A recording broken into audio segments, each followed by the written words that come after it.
नमस्कार, मैं आपके साथ अंकिता पाल। आप सभी का हमारे खास प्रोग्राम आई केयर में स्वागत है।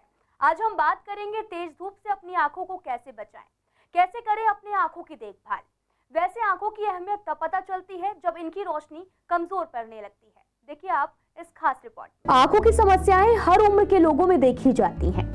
बच्चे हों, युवा हों या फिर बढ़ती उम्र के लोगों में आंखों की समस्याएं अलग अलग होती हैं। लेकिन आंखों की कुछ बीमारियां ऐसी होती हैं जो किसी भी उम्र में हो सकती हैं।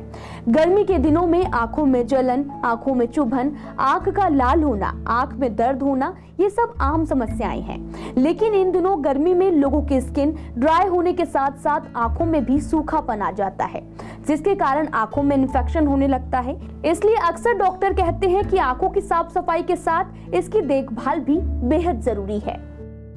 नजरअंदाज ना करें इन लक्षणों को।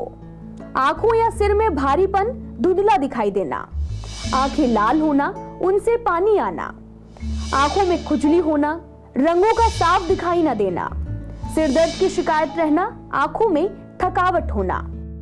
अगर आपको भी इनमें से कोई भी लक्षण है तो आप डॉक्टर से संपर्क करें। सूर्य की तेज किरणों से बचने के लिए हमेशा चश्मा लगाकर ही बाहर निकलें। कैप या फिर स्कार्फ का इस्तेमाल हमेशा करें। कार चलाते वक्त खिड़कियां बंद रखें। धूल और मिट्टी से आंखों को हमेशा बचा कर रखें। आंख से जुड़ी समस्या को कभी भी नजरअंदाज ना करें। अगर कोई समस्या होती है तो आंख के डॉक्टर से तुरंत संपर्क करें। सीसीएन न्यूज की ये खास रिपोर्ट। आपने रिपोर्ट तो देख ही ली। इस रिपोर्ट में आपने कई तरह की आंखों की बीमारियों के बारे में सुना, जैसे कि ड्राई आइज और साथ ही और भी कई बीमारियां हैं। जैसे इन सभी आंखों की समस्याओं पर हमारे साथ बात करने के लिए स्टूडियो में मौजूद हैं डॉक्टर राकेश गुप्ता जी। सर, आपका बहुत बहुत स्वागत है हमारे खास प्रोग्राम में। सर, हम आपसे जानना चाहेंगे कि गर्मियों का मौसम चल रहा है, तो ऐसे में आंखों के में क्या कुछ इफेक्ट पड़ता है? जैसे लगातार लोग घर के बाहर निकल रहे हैं, तो क्या कुछ बीमारियां हो सकती हैं और कैसे उसमें सावधानी बरतें?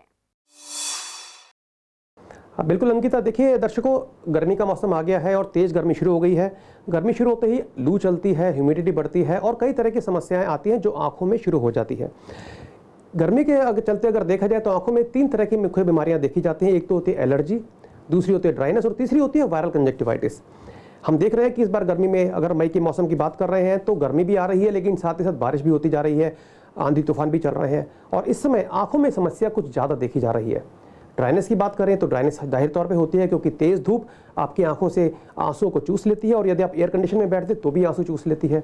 जहाँ तक बात एलर्जी की होती है, क्योंकि आंधी चल रही है, डस्ट आ रही है, तो जिन लोगों की आंखें सेंसिटिव हैं, जिनको अस्थमा है, ब्रोंकाइटिस है, ऐसी तकलीफ वाले लोगों को आंखों में एलर्जी होनी शुरू हो जाती है। और दोस्तों, क्योंकि बारिशों का बीच बीच में बारिश आ रही है, बेसम मौसम बारिश हो रही है, वेस्टर्न डिस्टर्बेंस की वजह से जो ये बारिश हो रही है, इससे वायरल कंजक्टिवाइटिस का भी प्रकोप बढ़ रहा है और इस समय हर तरह के इन तीनों बीमारियों के मरीजों की तादाद बढ़ती जा रही है।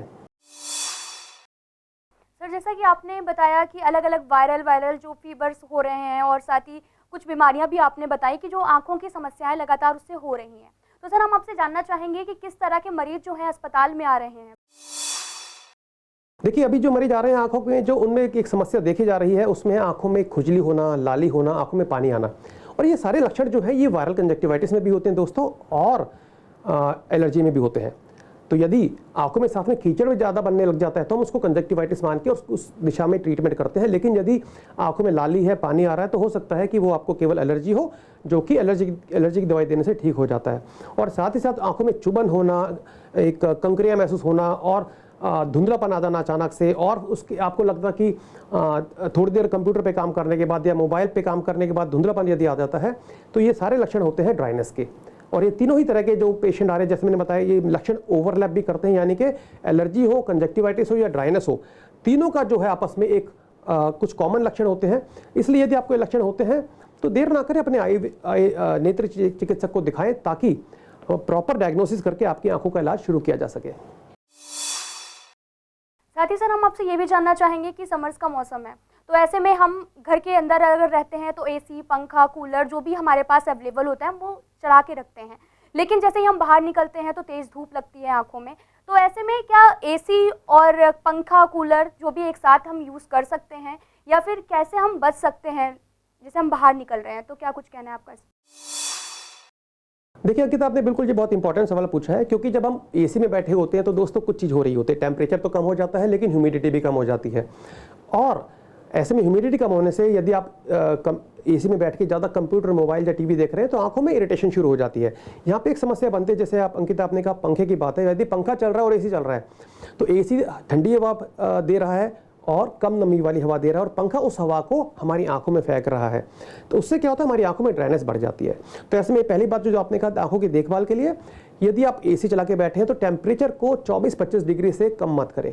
कहीं देखा जाता है बच्चे 18-19 डिग्री टेम्परेचर कर लेते हैं, जो कि हानिकारक हो जाता है।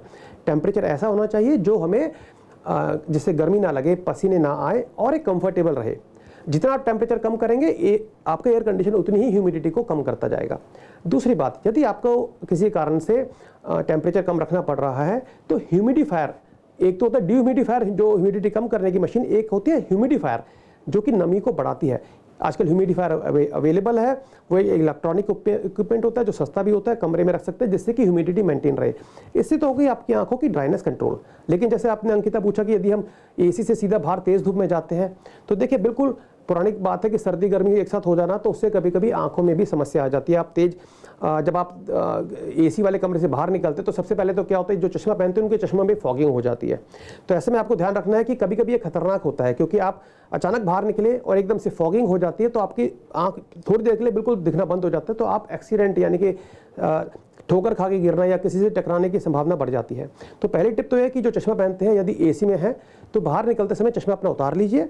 बाहर जाने के बाद तब चश्मे पे फॉगिंग डेफिनेटली हो जाएगी, और जब तक फॉगिंग हो उसको क्लीन करके, जब तक टेम्परेचर चश्मे का कम एक तरह से बढ़ ना जाए, और जब तक चश्मा ना पहने, क्योंकि चश्मे पे फॉगिंग होने से हमने देखा है कई बार ऐसा होता है अचानक से आप जब बाहर निकलते हैं तो लोग एक्सीडेंट का सामना कर बैठते हैं। तो सर जैसे कि आपने अभी बताया चश्मे की बात, तो ऐसे अगर हम देखा जाए तो सन वाले ग्लासेस भी आते हैं, तो वो भी हम यूज़ कर सकते हैं ना? देखिए सन ग्लासेस का पर्पस है जो सूरज की किरणों से बचना, यानी कि अल्ट्रावायलेट रेस से बचना। बिल्कुल ठीक है, यदि आप गॉगल्स पहनते हैं वो अच्छा रहता है, लेकिन यहाँ पे बात आती है जैसे आप लोगों ने ऑब्जर्व किया होगा, यदि आप गॉगल्स पहन के गाड़ी में बैठे हैं और तेज एसी चल रहा है तो जैसे आप गेट खोल के बाहर जाते हैं उस पर भी फॉगिंग आ जाती है। दोस्तों फॉगिंग क्या, इसे बोलते हैं बेसिकली प्रेसिपिटेशन। जैसे आप कम ह्यूमिडिटी से ठंडी चीज़ को आप गर्म में लाते हैं उसके ऊपर ओस जम जाती है। जैसे आप पानी में, गिलास में अगर ठंडा पानी डालते हैं उसके आसपास ओस जम जाती है, आपने देखा ही होगा। तो यही प्रिंसिपल, यही जो साइंटिफिक फिनोमेना होता है जब आप ठंडी जगह से एकदम से गर्मी में और ज़्यादा ह्यूमिडिटी वाली जगह में जाते हैं, तो उसके लिए आपको चश्मा थोड़ी देर के लिए हटाना जरूरी है। लेकिन यदि आपके चश्मे का टेम्परेचर पहले ही गर्म कर लेते हैं तो फिर वो समस्या नहीं आएगी। कमरे का जो चश्मे का टेम्परेचर है उसमें जो ठंडक है वो कम से कम होनी चाहिए। टेम्परेचर यदि उसका 24-25 से ऊपर होगा तो बाहर जाके फॉगिंग नहीं आएगी। और जहाँ तक गॉगल्स की बात है, डेफिनेटली जो किताब ने कहा, बाहर जाते समय जिनको चश्मा नहीं है उनको गॉगल्स जरूर पहनना चाहिए, क्योंकि गॉगल्स से हमें फ़ायदा क्या होता है, एक तो जो सूरज की जो किरणों में अल्ट्रावायलेट लाइट होती है उससे आप बच जाते हैं। दूसरा, तेज़ धूप से जो आंखों में ड्राइनेस होती है, सीधे हवा लगने से लू लगती है आंखों में, जिससे ड्राइनेस होती है, उससे भी आप बच जाते हैं। दूसरा, आपको यदि आंधी तूफान चल रहा है, जो डस्ट आंखों में जाते हैं, उससे भी बच सकते हैं, जिससे आपकी एलर्जी और कंजक्टिवाइटिस होने के चांस कम हो जाएंगे। साथ ही सर हम आपसे ये भी जानना चाहेंगे कि जैसे हम अधिकतर घरों में देखते हैं कि एसी लोग यूज़ करते हैं, एसी यूज़ करने के टाइम पर कुछ पानी का बाउल वगैरह रख देते हैं ताकि कुछ भी जो अंदर की जो एसी का जो ह्यूमिडिटी है वो क्या सही है करना या फिर गलत तरीका है?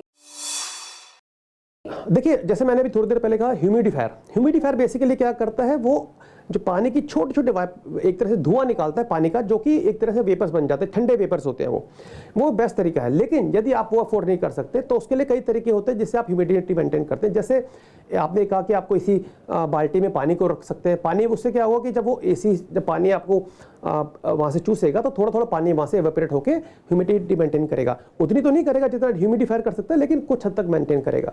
दूसरे उसके ये भी तरीके होते हैं, आजकल आपने देखा होगा ऑफिस में छोटे छोटे फाउंटेन्स लगे होते हैं इलेक्ट्रॉनिक, जिसमें पानी होता है और पानी का फवारा सा एक तरह से फाउंटेन की तरह होता है। लोग उसको समझते हैं कि शोपीस है, एक्चुअली शोपीस नहीं है, उसके पीछे एक साइंटिफिक रीज़न है।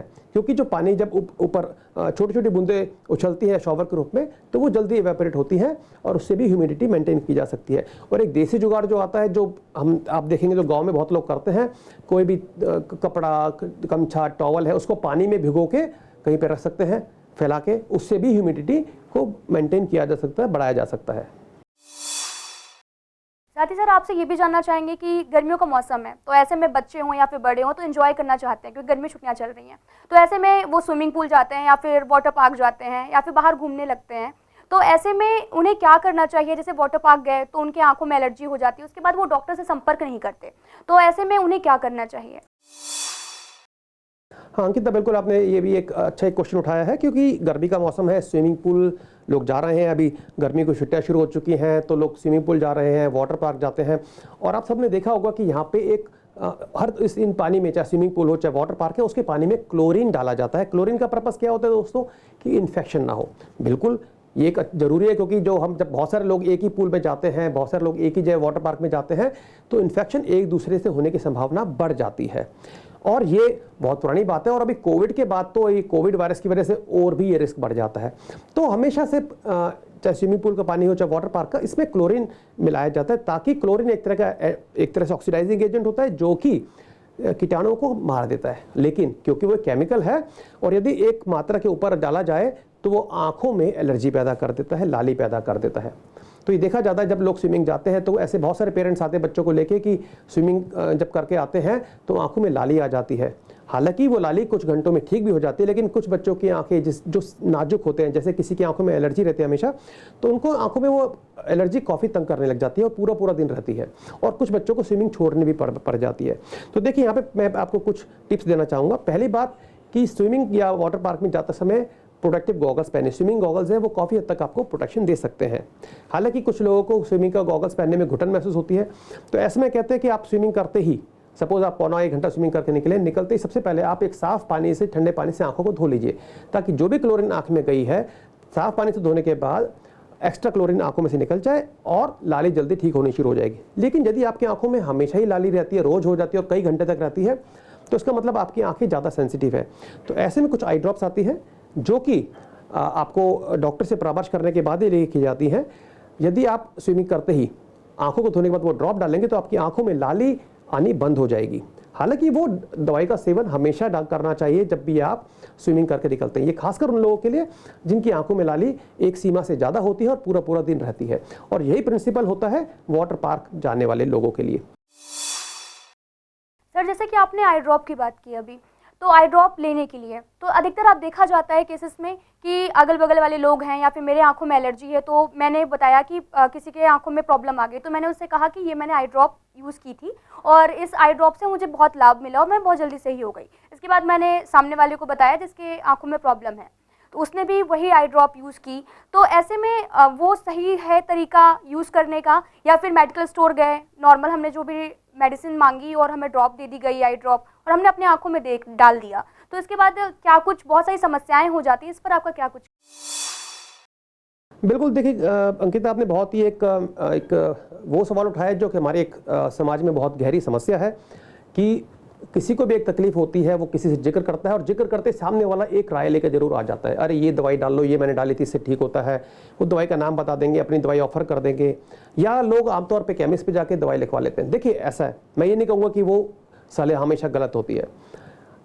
कभी भी किसी भी बीमारी को, किसी भी तकलीफ को पहले डायग्नोस किया जाता है कि वो तकलीफ क्या है। फॉर एग्जाम्पल आंखों में लाली की बात लेके चले, आंखों में लाली एक आम व्यक्ति के लिए तो लाली है, लेकिन एक डॉक्टर के लिए, मेरे लिए वो केवल लाली नहीं है, वो एलर्जी हो सकती है, वो ड्राइनेस हो सकती है, वो इन्फेक्शन हो सकती है, वो चोट भी हो सकती है, वो सूजन भी हो सकती है, और वो कभी कभी किसी खतरनाक बीमारी की शुरुआत हो सकती है।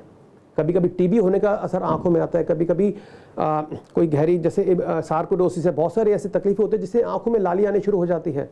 और दोस्तों, यदि समय पर सही डायग्नोसिस नहीं होगी तो लाली हो सकता है आपको 2-4 दिन तो आराम मिल जाए, लेकिन बाद में वो बहुत खतरनाक रूप लेके आ सकती है।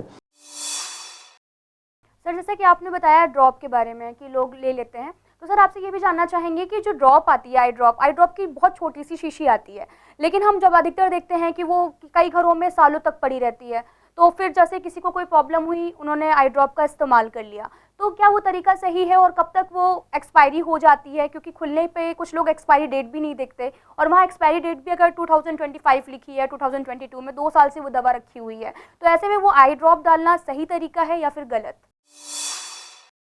देखिए बिल्कुल, आपने ये भी एक महत्वपूर्ण सवाल पूछा है। इसके 2 एस्पेक्ट हैं। देखिए कोई भी आप आई ड्रॉप लेके देखेंगे, उस पर एक डेट लिखी होती है, एक्सपायरी डेट। ठीक है। और फिर उस पर एक जगह पे लिखा होता है कि use with in 1 month after opening. ये दोनों चीज़ों का मायने समझिए।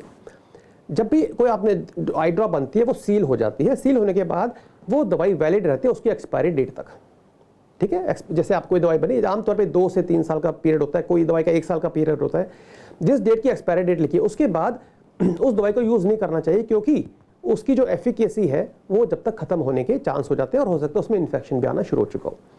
दूसरी बात होती है, अब लोग कहते हैं जी हमने शीशी खोल ली, 1 साल की एक्सपायरी तो 1 साल तक चलाएंगे। तो दोस्तों यहाँ पे आपको समझना है कि वो जो एक्सपायरी है वो सील्ड बॉटल की है, लेकिन एक बार जब सील्ड बॉटल खुल गई, खुलते ही उसका एक तरह से टाइमर शुरू हो गया जो 30 दिन का होता है 1 महीने का।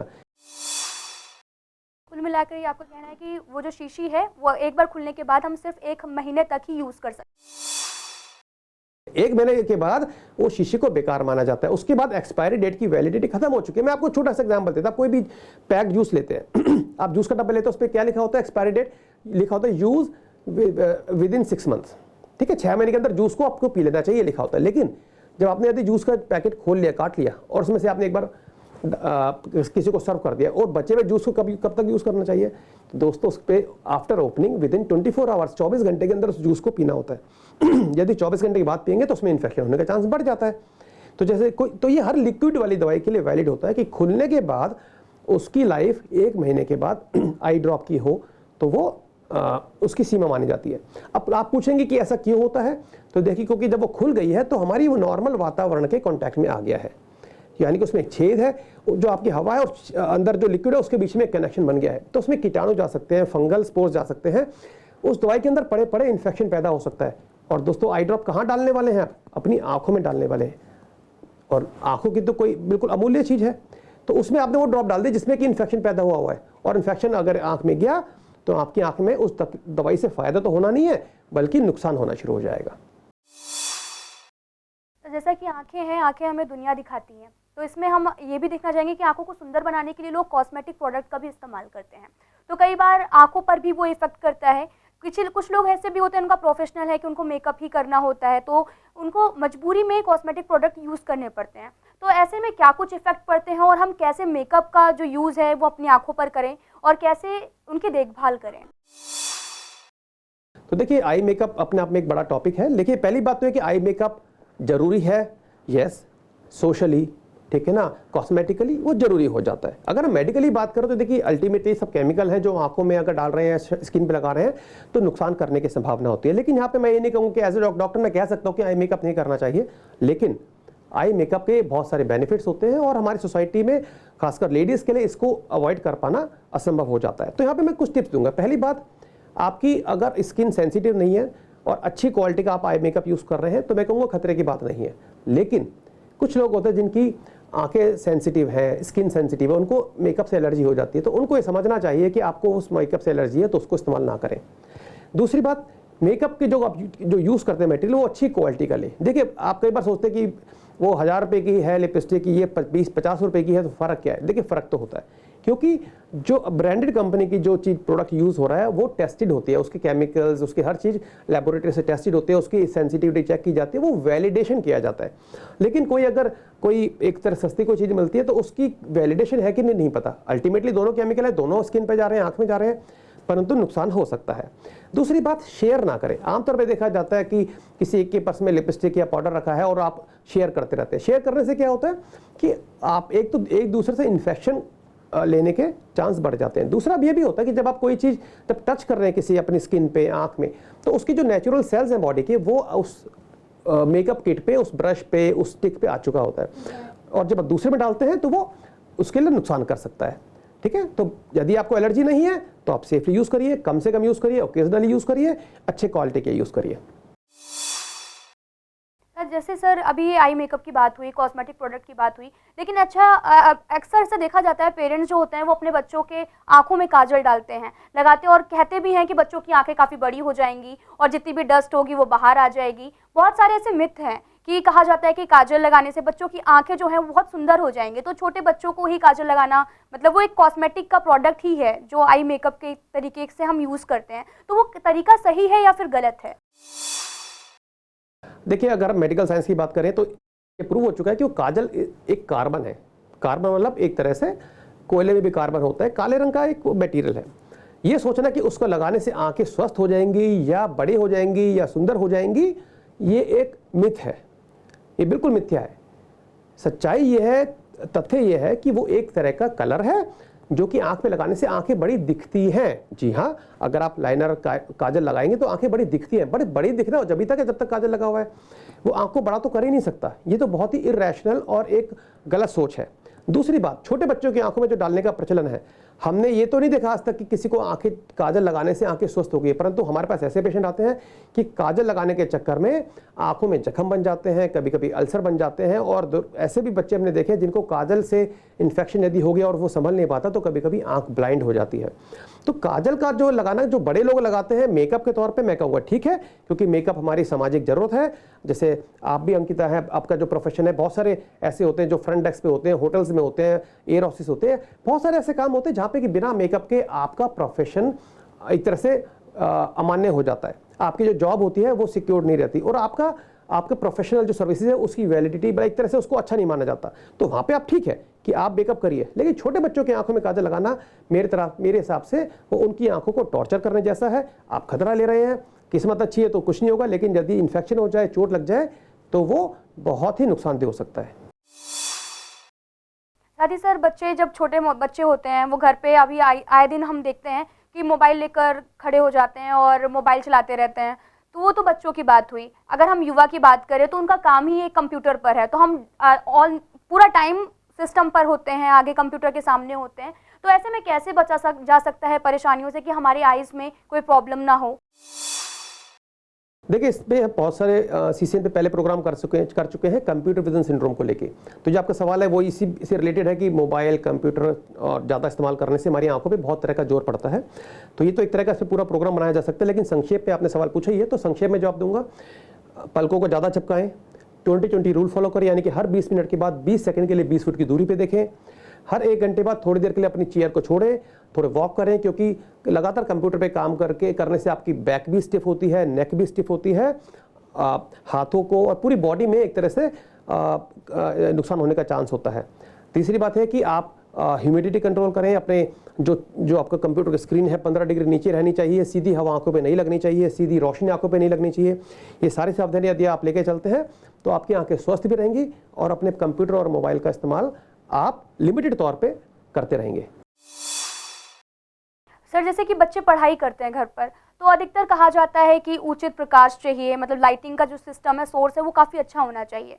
तो अधिकतर लोग समझ नहीं पाते कि लाइटिंग का सोर्स कैसा होना चाहिए, क्योंकि अधिकतर अगर उन्होंने ज़्यादा लाइट लगा दी तब भी बच्चों की आंखों पर इफेक्ट पड़ रहा है और वो फोकस नहीं कर पा रहे। तो ऐसे में कितनी प्रॉपर लाइट होनी चाहिए? हाँ, देखिए, पहली बात है कि लाइट की जो है इसे बोलते हैं एम्बिएंट इल्यूमिनेशन। रोशनी कम भी नहीं होनी चाहिए कि आप बैकग्राउंड अंधेरा दिखे, रोशनी बहुत ब्राइट भी होनी चाहिए। सीधी लाइट आंखों पे कभी नहीं आनी चाहिए। तो इस तरह से इंतजाम होना चाहिए जैसे जहाँ पे भी आपकी स्क्रीन है या बुक्स है कि वहाँ पे जो लाइट है वो रिफ्लेक्टेड लाइट आए।